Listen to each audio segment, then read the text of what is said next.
गुंजरण तैयारी हम आम श्रीराम मंदिर केमिति हम आम समस्त संतान काली आम प्रत्येक दिन जाए दीपटा बसेबू राम पाखे मुंडिया मारिकी आपण मान संसार आपन को शांति सुख दब ना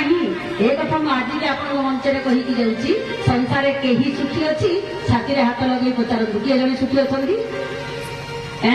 अच्छा सुखी वास्तव ताकू ही सुख कहते जितेबाला आमको आध्यात्मिकता सुख लगे जितेबाला आम मठ मंदिर जाकि मुंड लगाऊ जितेबाला से आम सत्संग 5 मिनिट समय दऊ आम समय सार्थक हुए जीवन चरितार्थ हुए आम धन अर्जन करे मास जाकर कमाई आपण संसार पाऊ किंतु गोटे दिन कमाई जदि यही श्रीराम मंदिर काम लगे काली परी आपणकर श्रीराम मंदिर सुंदर भाव में छिड़ा हम ये कथा सतती बोले रघुनाथ सरकार की जगन्नाथ भगवान की आस आनंद की प्रिय सज्जनों अस्तु एवं